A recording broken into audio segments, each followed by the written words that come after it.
সামনে বিশ্ব বাংলা নামে একটি জায়গা আছে, এখানে উপরে উঠলেই 100 রুপি লাগে।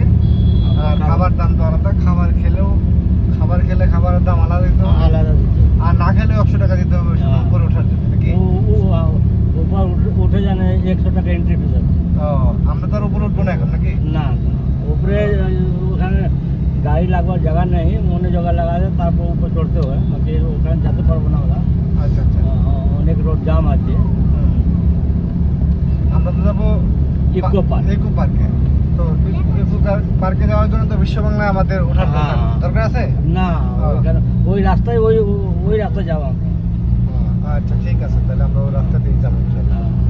এই আছে বিশ্ব বাংলা, এটা কোনটা বিশ্ব বাংলা কোনটা? এইটা দেখেন, এইখানে এরকম গোল চক্কর উপর রেস্টুরেন্ট আছে, খাবার আছে উপরে। ও, খাবার হোটেল টোটেল সব এখানে আছে, ওই যে গোলটা যে দেখা যাচ্ছে নাকি? হ্যাঁ তো এটার নাম বিশ্ব বাংলা কেন? হ্যাঁ, এটা জায়গায় নাম আছে বিশ্ব বাংলা।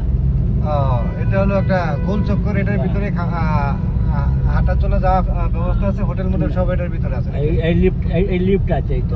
ওই যে এখানে লিফট আছে, এইটা- এখানে উঠতে হয়। এটা লিফট আছে। ও আচ্ছা, বুঝতে পারছি। এখানে খাবারের দাম কেমন, চিপ না? না, একজন খাবার 900 টাকা আছে প্লেট, আপনি যত ইচ্ছে খান, 900 টাকা প্লেট আছে। ও আচ্ছা আচ্ছা। এই জায়গাটার নাম বিশ্ব বাংলা, এই তো? বিশ্ব বাংলা। আমরা যাচ্ছি ইকো পার্কে। আচ্ছা, ওই যে বিশ্ব বাংলা তো এখানে একটা কনভেনশন সেন্টার আছে নাকি? এই ডানে বোধহয়